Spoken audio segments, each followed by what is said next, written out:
যখন আর কি ইচ্ছে আর থাকবো দুটো একসাথে জুড়ে যায় তখন সেই দিনটা ভীষণ রকম স্পেশাল হয়ে ওঠে।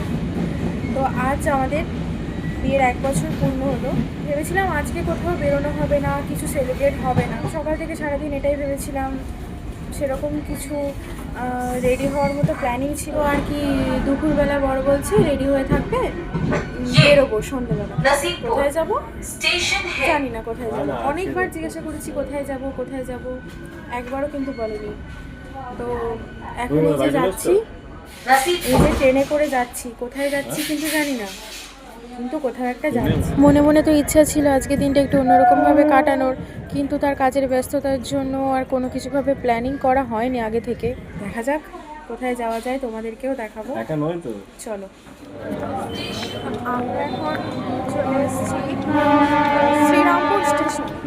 এখানে কেন এসেছি এখনও জানি না, এখানে কেন এসেছি আমিও জানি না, তোমরাও জানো না। আমিও দেখতে থাকি, তোমরাও দেখতে থাকো। চলো দেখা যাক কি আছে। আমি কোনোদিনও শ্রীরামপুর হাট দেখিনি, আমার দেখাই প্রথম হচ্ছে শ্রীরামপুর হাট।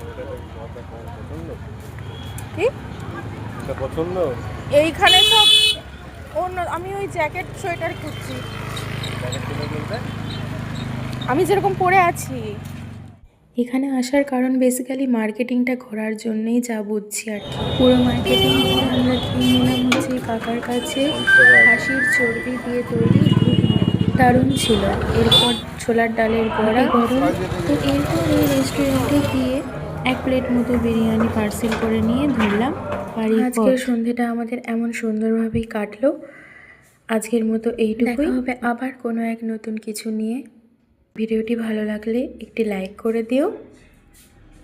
শুভরাত্রি সবাইকে।